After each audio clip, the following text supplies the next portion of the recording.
Listín Diario editorial for April 28th of 2023. That is justice. On June 6th of 2022, the Minister of the Environment, Orlando Jorge Mera, was assassinated by a relative and political relative who entered his office armed. The crime shocked society because as a servant minister, he exposed the vulnerabilities that officials are exposed to when security regulations are relaxed. A court has just imposed 30 years in prison on the confessed murder of Jorge Mera.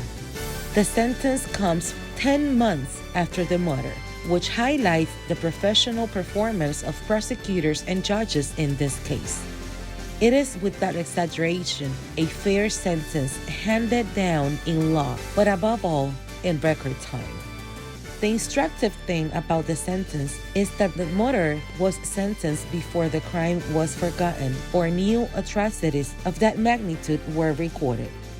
Listín Diario would like to believe that prosecutors and judges will maintain this rate of dedication to their duty to impose justice in all cases of crimes, robberies, and embezzlement.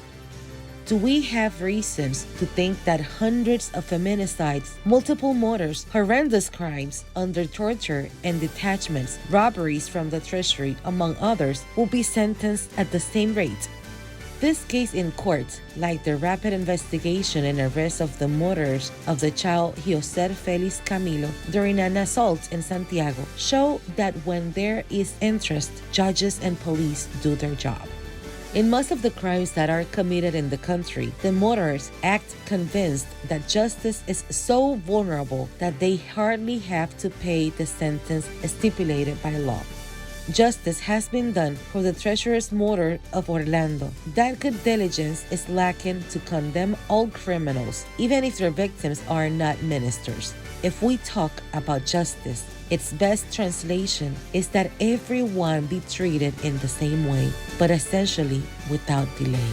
For Listín Diario, voiceover and translations by Indira Rodriguez.